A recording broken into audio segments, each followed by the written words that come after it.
Hi, everyone. Welcome to another episode of the Bridger of Worlds podcast. I'm your host, Ioannis Kokinos. Thank you so much for joining me. If you're on YouTube watching, thank you for tuning in. And if you're on one of the podcast platforms, thank you for tuning in as well. So, last week's episode got me on a little bit of a high, talking about the wild boy, inner child healing, Euro dance. There's a part to that story, a part to that wild boy that I did not mention last week. And this is what today's episode is going to be about. And I'm also going to connect it to men's themes and men's issues with masculinity in general. I say this because I talked about Eurodance. I talked about what it meant for me as a child when I used to dance, especially Euro 90s, but all kinds of dancing, really.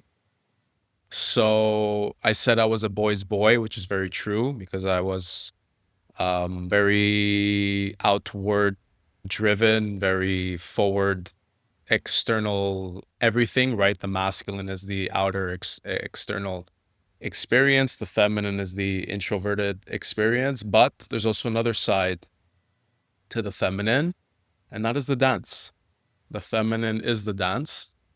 And there's a big secret that I've been carrying and that I haven't talked about at all. So that's what this podcast is about, is just divulging all my secrets. So, about my porn addiction, about my junk food addiction, about my body dysmorphia.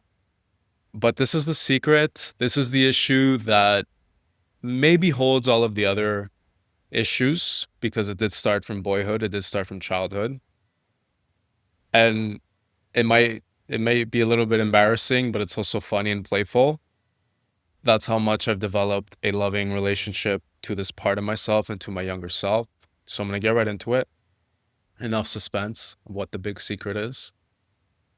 So in grade 4, so that was what, 1997, 96, 97 for me when I was in grade 4. A very popular girl pop band made the scenes, appeared in the world, and that was the Spice Girls.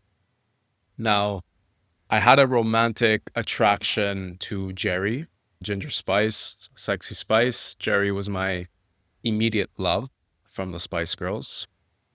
I hope one day she listens and watches to this episode. But I also had a lot of feminine energy as a boy. And what do I mean by that? The feminine is the dance, right? So when I say I love to dance as a boy, and for anybody who loves to dance, the wildness of dancing is feminine energy. And I'm going to talk a little bit about Shakti and Shiva from Hindu Tantrism, because Shakti is that dance and Shiva is he who holds the space for that dance. So as children, we are more Shakti. And depending on how in tune we are with our feminine energy, this can make us quite wild as far as expression is concerned. So, more hand gestures, more mannerisms with the body, more diverse expression of tone of voice.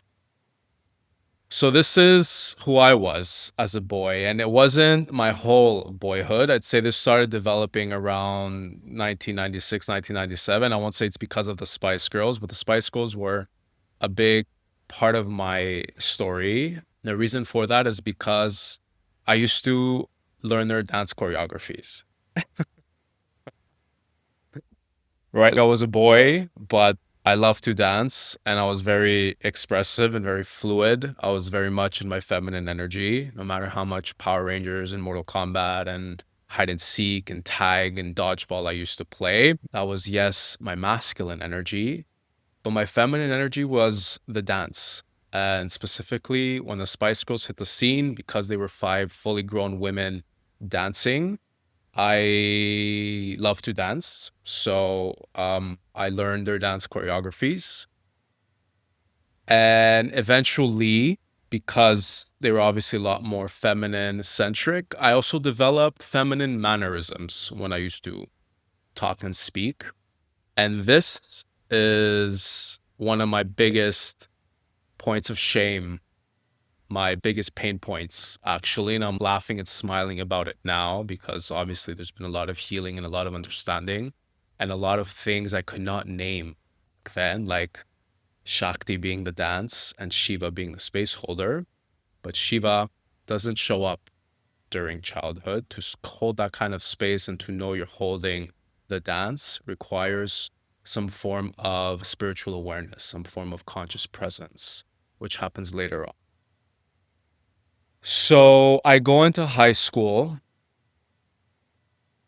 and as I talked about last week, this is where I experienced, deep loss. I didn't grieve. I was in mourning. I lost my school. I lost my friends.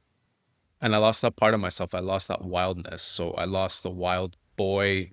I lost the wild masculine energy as a boy, and I lost the wild feminine energy as a boy. And even though we're boys, even though we're biologically male, we need both energies because eventually we need to integrate these energies.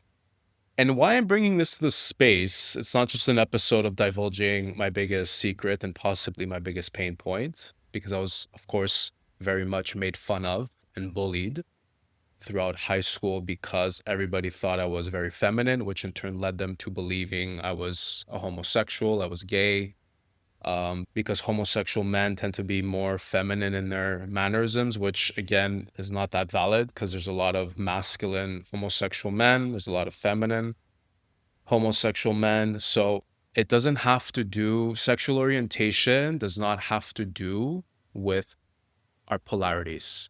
So you can have a very masculine, dominant energy man who's homosexual, and you can have a very feminine, dominant energy man who's heterosexual. It's not so black and white. So I want to bring my story into the space and bring this into the space because there's a lot of men out there that are very self-conscious about their masculine and feminine energies and whether or not that makes them homosexual, whether or not that makes them gay, right? So what this did for me is when I moved through high school and I was growing up and I was being bullied for this, I was being insulted. It destroyed my confidence. And pair that with a porn watching where you have these very dominant masculine men, looking very in control and very powerful, it completely eviscerated my confidence. And I want to, first of all, say that it's all good. Like, no matter how manly you feel or what you think your masculinity should and has to be because of culture, how you are is what makes you man. How I am makes me man. And our masculine and feminine polarities are never going to go anywhere. So a little story time again, and this is only just last year that this happened. I was in Corfu, the island of Corfu last year, where I did my work season, but I happened to go to a very incredible festival called Colibri, which I think started in the year 2022 or 23. So last year I went, um, and I met men, I met women. There was a lot of workshops throughout the week, dances and concerts throughout the evening. It's like a spirit festival, conscious festival, workshops with yoga, meditation, Taoism, all kinds of stuff, incredible stuff, shamanic journeying, incredible stuff. And I happened to connect with a man there, a younger man. We bonded well, through workshops and at the beach. And it was on the second to last night, and we were talking about, our week, what we loved, what we gained from the week. And he asks me, and this is something that never even crossed my mind when I met him and spoke to him throughout the week. He asks me flat out, he's like, "Do you think I'm feminine?" And I said, "No." He goes, "Okay, because I see you and how you stand and how you speak, and I just feel like you're so much more masculine than me." And in my mind, I was like, what the fuck just happened? Because for so long, I've been battling inside my mind how feminine I am and how masculine I am. And it took such a toll on me in high school. This took such a toll on me in my teenage years, whether I'm too feminine or not, feminine showing, that I carried it throughout all of my 20s and even throughout my early 30s. It destroyed my confidence with women. It destroyed my confidence with, showing up and believing I can do something, that I was worthy of intimacy and romance. I never thought I was man enough for a woman because I always, always, always second guessed myself if I looked or did something feminine as far as like my hand gestures were concerned, my mannerisms, right? So like that inner boy, which touches base with last week's episode, right? We have all our inner children with us. We have different expressions of our inner children. So like let's say the Spice Boy, I call him the Spice Boy, the one that used to love dancing to the Spice Girls and eventually became quite feminine in his expressing. I always liked girls. I was always attracted to girls. When I used to play video games, Kitana from Mortal Kombat was my crush, Lara Croft from Tomb Raider, Kimberly from the Mighty Morphin Power Rangers, the Pink Ranger, right? Who didn't have a crush on Kimberly? As a boy, that never crossed my mind, right? That I could be homosexual or whatnot. And even though I was acting very feminine, that never changed the fact that I liked girls because I did have a few girlfriends throughout elementary school. So now when I get to high school and I'm being so targeted for my feminine energy, I mean, I shut it all down, right? I wasn't as expressive. I wasn't as confident. I wasn't at all confident in high school, which I was in elementary school. I had a lot of friends. I was quite popular. I was very safe. I was very comfortable in elementary school. That's why I didn't give a shit. I never judged myself if I'm too feminine or too masculine. Like I was a kid, right? We don't think about these things as children. Then high school came and it's time to grow up and I'm coming face to face with the reality that I have to start becoming a man. And already in high school, right, there are boys who were no longer boys. Their voices developed. They were more muscular. They already had abs, right? They were more manly looking, like 13-year-old, 14-year-olds, right? So this made me very confused inside my mind. Everything became very distorted. And I questioned for many years what my sexual orientation was, even though I was always attracted to girls, um, because of the feminine energy, the feminine mannerisms, because I lost all kinds of confidence. I questioned whether or not I was gay or not because of my expressive feminine energy. So this is why I'm talking about this today, because I know there's still a lot of men that not necessarily question their sexual orientation, although I think there is, because we do have an attraction and pull towards same sexes, even though we're not gay, right? When I, let's say, see a man training at the gym and he has a very nice body and I see that he knows what he's doing, right? There's a certain attraction for me to go talk to him, to not necessarily sleep with him, but possibly to make a friend, right? So as men, I think we're terrified. We're terrified of this because, and I think this is why we feel so alone. I think this is why there's an epidemic of male loneliness because we don't know how close is too close when it comes to another male. And this could include, heterosexual men. This can include homosexual men. And I think this is an issue that pertains more toward heterosexual men. I mean, there's bi-curious men, there's men that are bisexual, right? But then there are heterosexual men that cannot sleep with another man, who cannot play with another man, yet still crave intimacy, but not physical or sexual intimacy, but crave emotional intimacy because that is how you feel close to somebody. So if we bring this back to Shakti and Shiva, right? These two symbols, I mean, They're mythological deities in Hindu Tantrism, but they carry energy, they carry their symbolism, and this pertains to every single human being, right? So we all have a dance within us. We all have a certain fluctuation of life within us. The different cycles of life are different emotional expressions is Shakti, and this can be represented as the dance.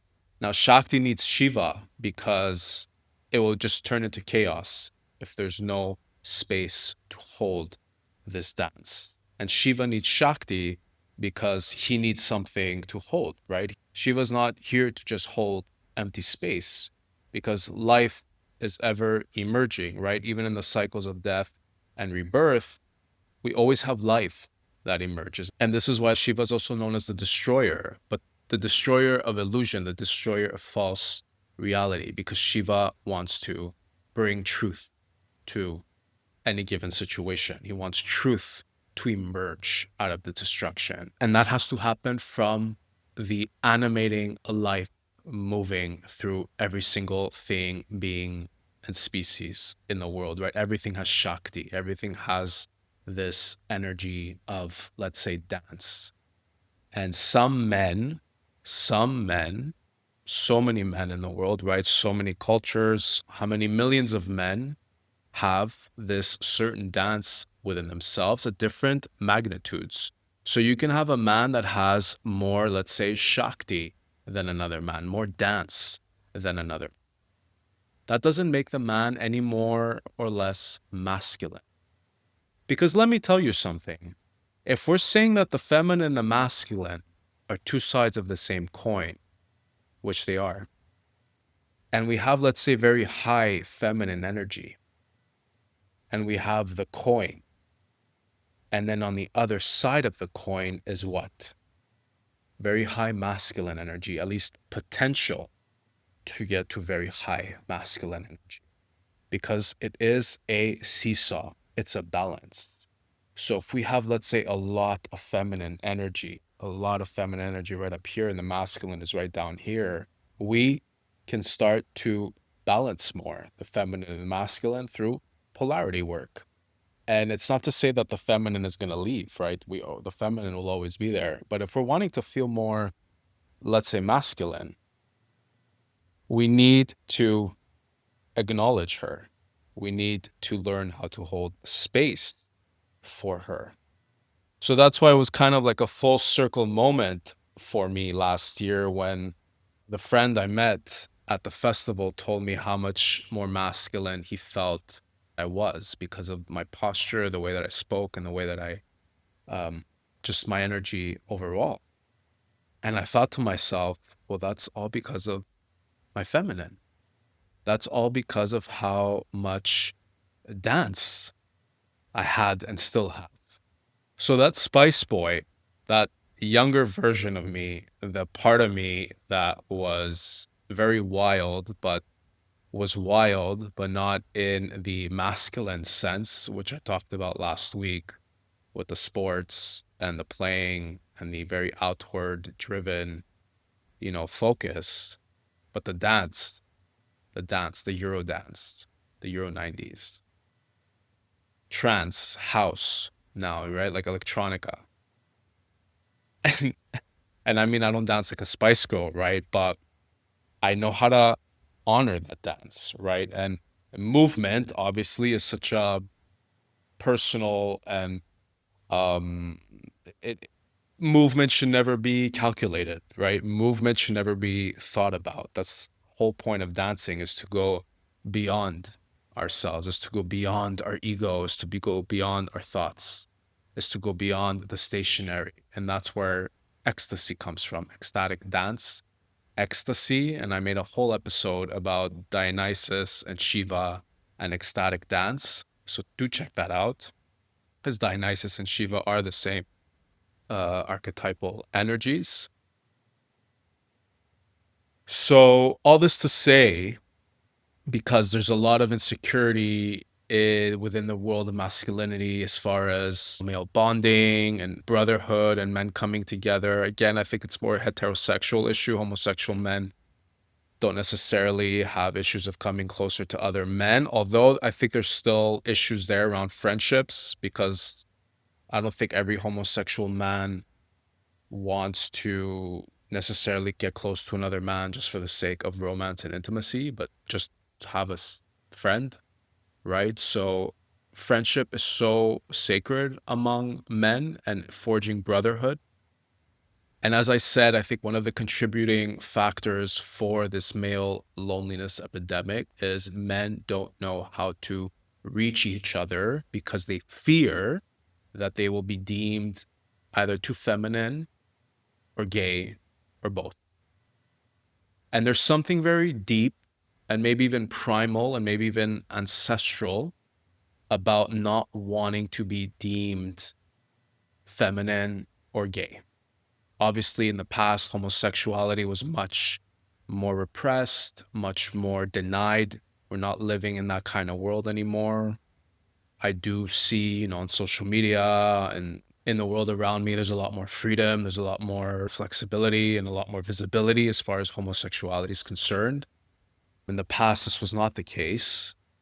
And then obviously, if we go deep into our ancestry and, the time of the hunter gatherers, right? Like the men were the hunters, right? The men were the ones that went out, hunted, tracked, out in the wilderness, facing death, possibility of death with the elements, with animals, so on and so forth. The women stayed home, right? They took care of the household, they took care of the children.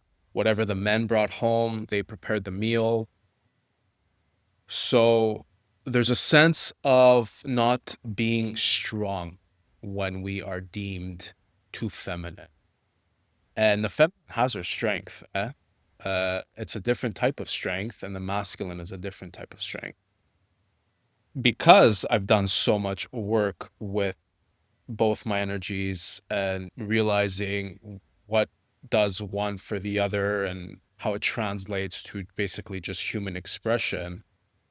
The feminine is strong as fuck. The feminine is the one that gives birth. The feminine is the one who goes through labor to bring a baby out into the world, right? I will never know that feeling. I will never know that kind of pain. The pain that I've known has been emotional labor, feeling emotion, feeling deep emotions and purging emotions buried deep inside the psyche and emotions that were not necessarily even mine, but ancestral and generational. That is painful as fuck. I'm not taking away from that.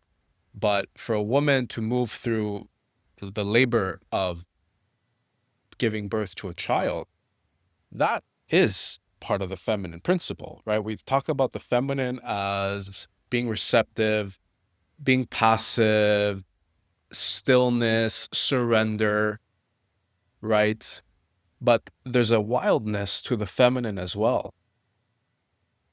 And it's exactly that. It's the labor of feeling deep, deep emotion and being able to transform that emotion. The transformation happens when we feel the emotion. The masculine only holds the space for that. So if we want to feel more masculine, if we want to embody more masculine energy, and let's say look and feel more grounded, be more stoic, be more reasonable, be not so emotionally reactive. We have to move through phases in life where we actually have to completely react emotionally, because our feminine and masculine go hand in hand. So I moved through a very feminine phase in my life, right? Because of, let's say, the Spice Boy who shut it all down and then moved into porn addiction, junk food addiction, and then really internalizing everything. Because the feminine is the internal world, the feminine is going within. So I had no motivation to go out into the world. I had no motivation to talk to a girl. I had no motivation to make friends. I had nothing.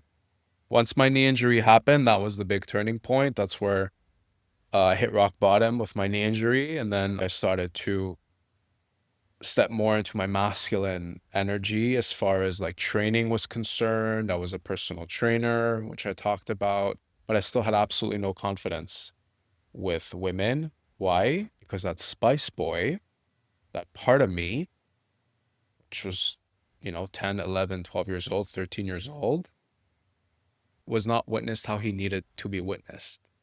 So remember last week when I said I had my first meeting with my inner 12-year-old with the somatic energy therapist, and then I said I've had more meditations and more activations with my inner 12-year-old self? Yeah. Yes, the grief, yes, the loss, but also that part of me that I hated, I hated for a very long time because I thought there's something severely wrong with me for being so expressive as far as feminine energy was concerned. The dancing, because it made me a target. It made me a target, and I blamed myself. I blamed myself for being bullied and for seeming weak and, feminine and not strong enough and not masculine enough. I couldn't name anything back then. I could not have known anything back then the way I know now. But, to come full circle and to create that bridge is to know and realize right now that I know what I know because of what I didn't know back then. And I think this will serve anybody who's struggling with self-forgiveness and moving on and letting go with a younger part of themselves, is you didn't know any better, right? You know now, and you're sitting in regret, you're sitting in resentment, and you're saying what you could have done differently, what you should have done differently. You only know that now, and you're saying that now because you didn't know back then.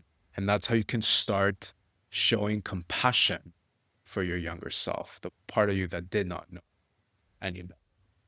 So, to all the men out there who are struggling with their feminine energy, who feel like they're too much in their feminine, who want to dance and are stopping themselves from dancing, who want to speak to another strange man to possibly make a new friend. It's not gay to want to have male friendships and to forge brotherhood. It's not gay to be two heterosexual men having deep, intimate conversations. I'm not saying there's anything wrong with homosexuality. That's not what I'm saying. But what I'm saying is there are a lot of heterosexual men that are stopping themselves from fully realizing their potential for the fear of being called out something that they're not, or being afraid to move through a culture that is just shitting all over this stuff, right? Because like as soon as two guys are getting too close, they're automatically gay. And again, I'm not saying there's anything wrong with being gay, but not everybody's gay. And we have to accept that. We have to be able to like live in a world and share a world where that part of being a man also means being in his feminine. And that does not mean anything about sexual orientation. Homosexual men have both masculine and feminine energies. Heterosexual men have both masculine and feminine energies. All genders have masculine and feminine energies. That does not determine what you like and who you like. So, this is why I wanted to talk about this today. And I divulged my biggest shameful pain point. And it was time. It was very much time because it stopped me from experiencing many beautiful things, relationships, friendships, romance. It really hit deep for me because it was a few things, right? It wasn't just the feminine expression, it was the porn, it was the being overweight that really killed my confidence as well. It was a few things, but this, I think, was what started everything because everything kind of just built on top of that. It really just comes down to knowing who you are. And to know who you are is really to block out all the fucking noise that comes from the outside, is to go within So if we're talking about polarity now, is basically to make contact with your feminine. And, we can paint both polarities in any way, shape, or form we want. We can look at deities, we can look at mythologies. This is what myth is. This is how mythology helps us. This is how the deities help us by these timeless stories or timeless patterns of our psyche, right? So being able to read a, let's say, myth and connect our own feminine and masculine to that myth can be incredibly healing and incredibly conscious raising as far as what is going on with our internal relationship. And then eventually these two polarities will become one, right? So in my case, I mean, I definitely know and feel when I'm more in my masculine, but my emotions never turn off, right? Like my feelings never turn off, even though I'm more in my masculine. And yes, probably my posture has changed in the way I carry myself, my stance, right? Like training really helps with this, especially if you're tuning into the masculine and feminine while you're training. But it doesn't matter how much feminine and how much masculine you have. That does not determine your manhood. And I guess that's really the takeaway message of today's episode. Because, through porn addiction recovery, men's retreats, workshops that I've done here and there, this has come up. And I even see it on social media. This is a recurring theme, and it's something that's really not talked about because I think there's a lot of men that are afraid to bring something up like this. I was very excited to record this episode, but I was also challenged because it does challenge me to be talking about something like this, especially when I'm telling you my deepest, darkest secret. No more secrets. That's it for divulging my whole life on my podcast. But why I do it is because I'm not the only one, right? I'm not the only one going through these things. I'm not the only one worrying or fearing about these things, feeling anxious about these things. I know there are a lot of men out there that worry and feel anxious about these things. So this is why I do it. This is why I share my personal journey. It helps me too, right? It's cathartic for me and it really does show me how far I've come. And you all can get there, right? This is the whole point of showing up for each other and being inspired by each other and for each other. So I'll leave it here. I'll cap it here. I think that's enough food for thought. So if you do want to work with me, if you want to dive into masculine, feminine polarity work, inner child activations, sexual energy healing, sexual energy raising, breath work, meditation, all that's on the table. You can find all of my links on the podcast footers. You can find them on YouTube. The website is called templeofire.card.co. And I've realized I haven't been saying that card is with two R's. Card is double R, templeoffire.card.co. But you'll find the links in the description of YouTube and the podcast platform footers. If you're on one of the podcast platforms, please rate the episode. Please rate the podcast. It will really help me out. You can even send me a message. Please share the episode if you so feel called. For those of you on YouTube, please hit that like, subscribe. If you like the content, share it, engage, leave a message. I'd love to hear from you. If you also enjoy reading, I do Substack weekly writings around masculine embodiment, porn addiction recovery. I'd love to see you over there as well. Substack is a fantastic platform with a lot of brilliant writers and creators. I'm also on Threads. I'm on Instagram. I'd love to see you over there as well. I will be back next week, of course, with a brand new episode every Thursday here on Bridger of Worlds, Masculine Embodiment, Spiritual Awakening podcast. And as always, please remember that you are the medicine and I'm just the messenger. Thank you very much.